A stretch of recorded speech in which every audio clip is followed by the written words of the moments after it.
Guys, welcome to my channel. ఈరోజు వినాయక చవితి కాబట్టి వినాయకుడికి ఇష్టమైన ఆరిది కూడలు కూడా అతనికి చాలా ఇష్టమని కూడలు కూడా చేశానండి. కొన్ని ముక్కలు కోసానండి. ఇంకోటి బెల్లం అండి. ఇందులో లాలిక్కాయల పొడి వేసేసానండి. నేను 1/2 kg పిండి తీసుకున్నానండి. ఇంకోటి బెల్లం కూడా వేసుకుంటున్నానండి. ఇంకోటి బెల్లం వేసుకుంటున్నాను. 1/2 kg పిండి తీసుకున్నాను కనుక 1/2 kg బెల్లం వేస్తున్నానండి. కరెక్ట్గా సరిపోతాయి కదా.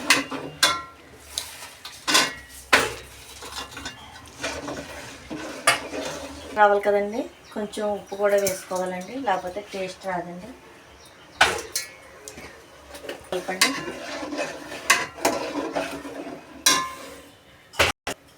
కొబ్బరికాయ తురుము కూడా వేసేసుకోండి.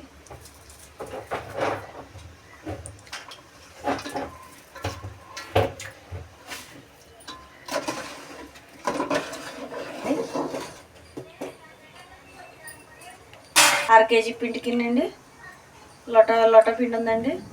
లోటాకి వాటర్ వేసుకుని కొంచెం వెళ్తుగా ఇక్కడికి కొంచెం ఎక్కువ వాటర్ వేసుకోవాలండి. పిండికి లోటా వాటర్ వేసుకున్నానండి. వేసుకుని కొద్దిగా కొంచెం వాటర్ వేసుకున్నానండి. ఇదిగో ఇక్కడ వరకు ఆపు వేసుకున్నానండి, సరిపోద్ది. ఇదిగోండి ఇలా చేసుకోవాలండి. పొంగుతుందండి. పొంగినప్పుడు వేసానండి. ఒకసారి మళ్ళీ పొంగు వస్తుందండి. మళ్ళీ పొంగు వచ్చినప్పుడు మళ్ళీ ఇంకో సగం వేసేయాలండి. అంగండి పొంగుతుంది.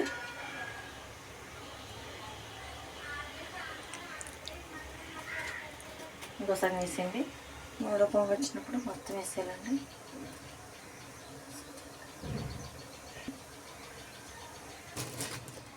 వేసేసి వేసిన తర్వాత గరిటెట్టి కలుపుకోకూడదండి.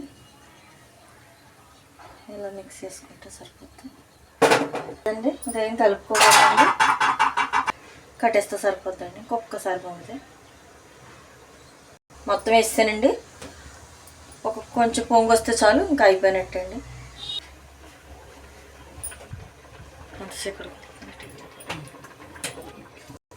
చల్లారితే మొత్తం అంతా తోడుకుపోద్దండి. చిక్కగా అయిపోద్ది, బాగుంటుంది. సబ్స్క్రైబ్ చేయండి. మీ అందరూ చూసి లైక్ అండ్ సబ్స్క్రైబ్ చేయండి. మరి మాది ఛానల్ హోమ్మేడ్ ఫుడ్స్కి లైక్ అండ్ సబ్స్క్రైబ్ చేయండి. మా ఛానల్ అంతా చెక్ చేసి లైక్ అండ్ సబ్స్క్రైబ్ చేయండి. మీరు అందరూ చూసి లైక్ అండ్ సబ్స్క్రైబ్ చేయండి. లాస్ట్గా మీరందరికీ హ్యాపీ వినాయక చవితి శుభాకాంక్షలు.